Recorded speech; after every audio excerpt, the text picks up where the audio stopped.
சூரியன் வந்து உதயமாகவும் சூரியன் அஸ்தமனமாகும். ஆனால் உலகம் முழுக்க இருந்ததுனால அவங்க சாம்ராஜ்யத்தில் சூரியன் அஸ்தமனமே ஆகாது. அவ்வளோ தூரம் உலகமே அவங்க கீழே இருந்தது. அந்த சூரியன் அஸ்தமிக்காத சாம்ராஜ்யத்தை முடிவு கட்டினாங்க ஜனங்க. இப்போ உங்களுக்கு ஒரு வேலை இருக்கு. தமிழ்நாட்டில் ஒப்பந்த மயத்தை, தனியார் மயத்தை முறியடிக்கிற அந்த மிகப்பெரிய பொறுப்பு இந்த உண்ணாநிலை போராட்ட போராளிகளுக்கு இருக்கு.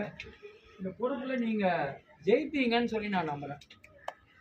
ரொம்ப முக்கியமான விஷயம் என்னன்னா, வரலாறு வரலாறு நம்ம பிள்ளைங்கள்லாம் படிக்கும். இங்கிலீஷில் என்னன்னு பேர் எழுதுவாங்க? ஹிஸ்டரி. ஹிஸ்டரின்னா ஹிஸ்டோரி. ஹிஸ்டோரின்னா அவனோட கதை. நம்ம என்ன சொல்கிறோம்? அவளோட கதைன்றோம். உலகத்தில் மண்ணில் பாதி விண்ணில் பாதி பெண்ணுக்கு சொந்தமாகணும்.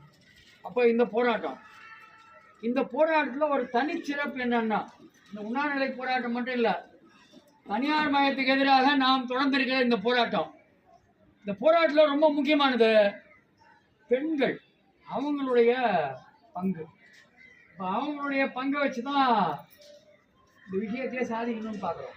அதனால தான் பொதுவாக வரலாற்றில் வந்து ரெண்டு விஷயம். ஒன்று ஆணின் கதை, இன்னொன்று வெல்லப்பட்டவர்கள் தான் வரலாற்றை எழுதுவாங்க, பொய் எழுதுவாங்க.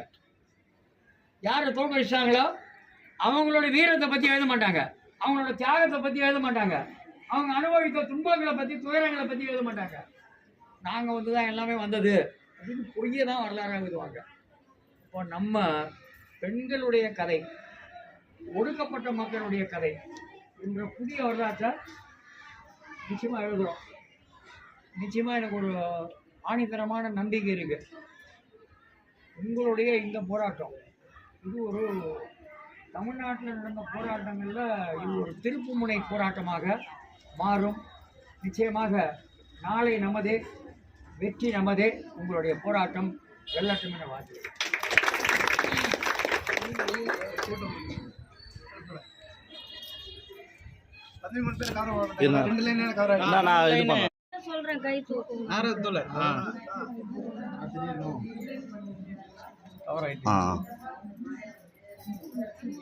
ஓகே.